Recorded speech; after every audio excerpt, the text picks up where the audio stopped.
Selamat hari Minggu. Tuhan memberkati saudara sekalian. Saya memulai khotbah ini dengan perasaan bersalah di hadapan Tuhan. Saya bertengkar dengan istri saya karena masalah buang sampah hari Jumat kemarin. Saya memiliki pendapat bagaimana cara membuang sampah yang benar. Namun istri saya memiliki pendapat yang berbeda.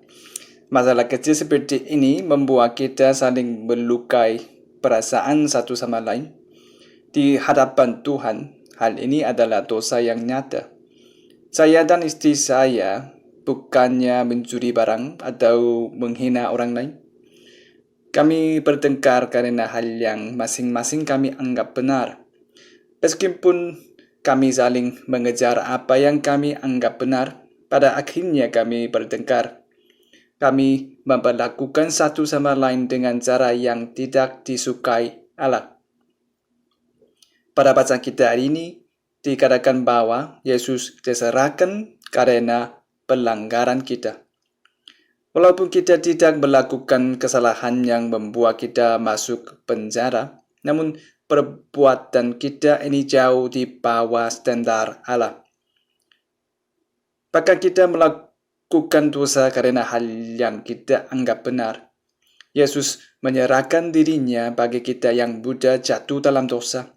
Yesus telah mati bagi kita. Yesus menebus upah dosa kita. Lalu dikatakan pula Yesus dibangkitkan kembali karena pembenaran kita. Kita semua memiliki keinginan kuat untuk dilihat sebagai orang yang benar, bijak, dan baik. Ada orang-orang yang hatinya terluka karena tidak diakui orang tuanya atau orang lain saat masih kecil. Mungkin di antara kita pun banyak yang seperti itu. Hal yang kecil pun dapat menyisakan luka hati yang besar bagi anak kecil. Mereka juga akan berusaha keras untuk membuktikannya karena luka tersebut. Mereka akan menyudutkan diri sendiri karena selalu merasa ada yang kurang dalam dirinya. Mereka akan berusaha dengan keras untuk menjadi orang yang lebih kompeten, lebih baik hati, lebih diakui. Namun rasa malu dan ketakutan selalu ada di dalam diri mereka. Kemudian orang di sekitarnya akan kesulitan karena orang tersebut, orang yang terluka, melukai orang lain. Namun akar dari semua permasalahan ini adalah kesombongan. Kesombongan yang dimiliki oleh semua orang di bumi ini, berkeinginan menjadi sama dengan Tuhan. Bahkan beberapa dekade yang lalu, anak-anak kecil di Korea Selatan sangat menghormati orang tua. Namun zaman telah berubah menjadi zaman yang membenci otoritas. Anak-anak muda memiliki reaksi alergi yang parah terhadap otoritarisme yang dewasa. Semakin lama kita hidup di zaman yang hanya mementingkan kebahagiaan diri sendiri. Semakin lama individualisme semakin lazim dan semakin egois. Seorang profesor bernama Yuval Harari dalam bukunya yang berjudul Homo Deus, dia mengatakan bahwa umat manusia di abad ke-21 akan berjuang mengejar kebahagiaan, keabadian, dan kekuatan ilahi. Masyarakat kita yang awalnya tunduk kepada otoritas kini berubah kepada era yang ingin mengendalikan skalanya. Oleh sebab itu semua orang ingin mengumpulkan lebih banyak uang. Dengan begitu mereka dapat membeli apa yang mereka inginkan. Ada juga orang yang mencari cara untuk dapat hidup seumur hidup. Ada pula yang membekutkan diri mereka sendiri dan berharap dirinya akan mendapatkan kesehatannya kembali saat ilmu sains di masa depan berkembang.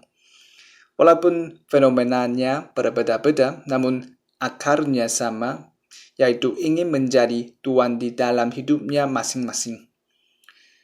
Pendeta Paul Washer pernah berkata seperti ini, semua orang ingin pergi ke surga, Hanya saja mereka tidak ingin Allah tidak ada di sana saat mereka sampai di sana.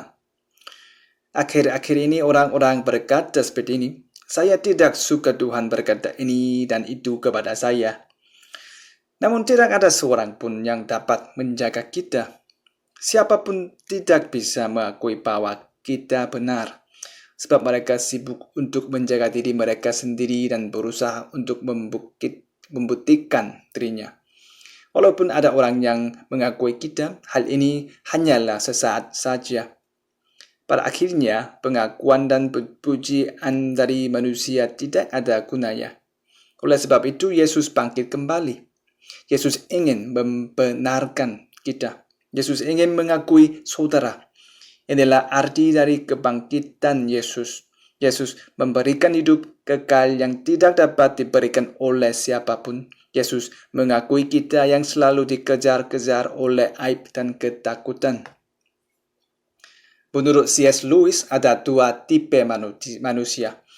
Ada orang yang disuruh Tuhan untuk hidup semaunya, dan ada orang yang berkata kepada Tuhan agar kehendak Tuhan saja yang terjadi.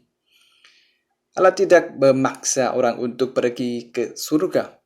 Pada akhirnya orang yang hidup tanpa Allah akan merasakan kehidupan yang seperti neraka. Mereka tidak akan lepas dari kehampaan dan ketakutan walau berusaha sekeras apapun. Semua hal tidak ada gunanya kalau tidak ada hidup kekal. Tidak peduli berapa banyak prestasi yang telah kita capai, semuanya berakhir ketika kita mati. Prestasi itu akan tinggal tetap kalau kita hidup. Semua hal yang kita lakukan sekarang ada artinya karena adanya hidup kekal. Dan hanya Yesus saja yang memberikan hidup kekal.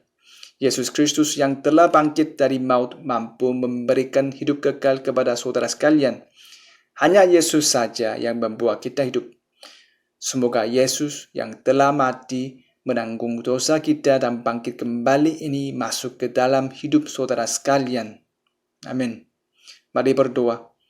Allah Bapa di surga, kami menaikkan pujian dan ucapan syukur atas berkat dan kasih yang Engkau berikan. Tidak ada orang yang tidak terluka dan tidak sombong di dunia ini.